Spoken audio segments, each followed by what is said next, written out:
Hey guys, welcome back to my YouTube channel. Today I want to give you a quick intro to Cartesian divergence, the derivation of the formula, as a supplement to a future video that I'm going to make on Gauss's laws and the divergence theorem, and all of those physics origins from vector calculus. But I want to give you a nice little fundamental explanation of where the divergence formula for rectangular coordinates comes from, because it tends to be one of those formulas that they kind of just throw at you and they're like, learn this, but they don't really explain why. So I want to go ahead and show you today where it comes from. So this is the formula that you guys are probably used to from Calc 3, vector calculus specifically, where we've got that del operator dotted with our vector field. And here it's given as A of x, y, z. Typically we use f, and I will use f later, but it's important to note this is not a true dot product. I don't know if any of you came in with that idea, but it's not actually a true dot product. It's just notationally convenient. It's okay if you thought that. It's not a crazy assumption to make if you're just memorizing the formula that's thrown at you, but it is not a true dot product. It's just notationally convenient. And I want to show you where this exactly comes from. So, what do we need to understand first? Well, divergence is vector field flux, which is given by this symbol right here, divided by our unit volume. So remember, in the R3 space, we're working with the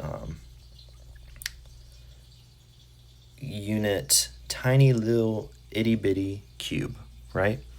So that's going to have, we're going to go ahead and write our flux symbol again. Sides of dx, dy, dz, or you could write it as delta x, delta y, delta z. So, because remember, this is going to give the volume of our little tiny itty bitty unit cube.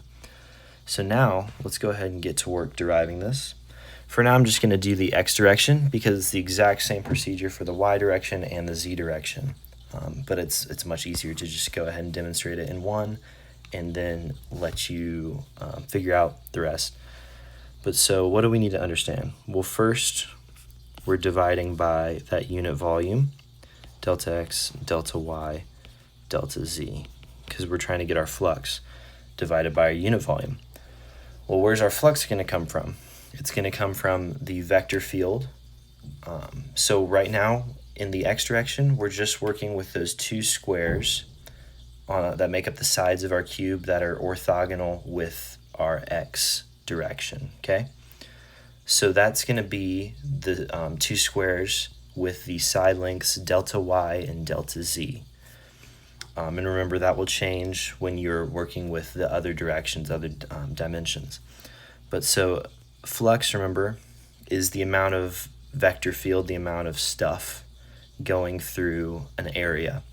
So we immediately know our area is that delta y, delta z, times what will be our the flux that we determine. So we can immediately go ahead and cancel these out. So we'll go ahead and write this now as 1 over delta x times our vector field flux information. And so what we'll go ahead and do is we're going to go ahead and write this out. So if we're starting from some point x, we got this function of x comma y comma z. But if we're starting in our x, we're going to migrate over to one side of the cube, to one of those squares. And if we have a side length of delta x, it's going to be plus delta x by 2, okay? And then on the other side, we're subtracting because the flux is in the opposite direction. The vector field in the direction of x of that x, y, z minus delta x by 2 because it's the opposite direction. Okay, so what can we really do with this now to make a pretty formula? Well, we can use a Taylor approximation, like an Euler's method type thing. And because we're working with infinitesimals, these delta x's, in such tiny little itty-bitty spaces, we can just say this is a perfect approximation. It's not an approximation, it's law. because we're working with such tiny little itty-bitty spaces. This is an absolutely convergent approximation. So what we can go ahead and do is we can write this out, right? So first step to any Taylor approximation, we're just going to write where we are, the f of x, y, z, and then we're going to add the partial derivative with respect to x of that f of x, x, y, z, times that delta x by 2, okay? Because remember, we've got our original value here plus the rise over run times the run, which will yield just the rise, okay? So that's our new value here. And we're subtracting over here, same deal, f sub x of x, y, z, yes, minus, actually I'll just write, and I was getting ahead of myself, delta partial derivative with respect to x of f sub x of x, y, z times negative delta x by 2, because that's our run over on this side. That's why I wrote the minus originally. I got a little bit ahead of myself there, but no big deal. So we can see what's going to happen here. Obviously, these are going to cancel, right? Just minus. And then over here, we got this minus and this minus, so it's minus a negative.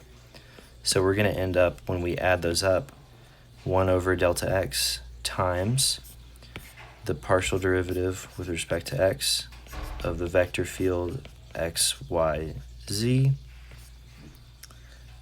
times that delta x, okay? And these are going to cancel. So our divergence in the x direction is the partial derivative with respect to x of the vector field, the x component of the vector field as a function of x, y, z. And when we sum this up with the other ones, it's going to work the same way. So we have the partial derivative with respect to y of the vector field in the y direction, x, y, z. And you can see if we just go back, this is the formula that we end up with here. Because recall that a vector field is always given with an I component, this x component, a j component, which is this y component, and the k component, which is the z component of the vector field. But that is where this formula fundamentally comes from. And I think this might be helpful in my next video when I explain Gauss's laws. But I just want to give you guys a quick little rundown of this today, just so that you can understand it. So I appreciate you guys tuning in and listening, and I'll see you around.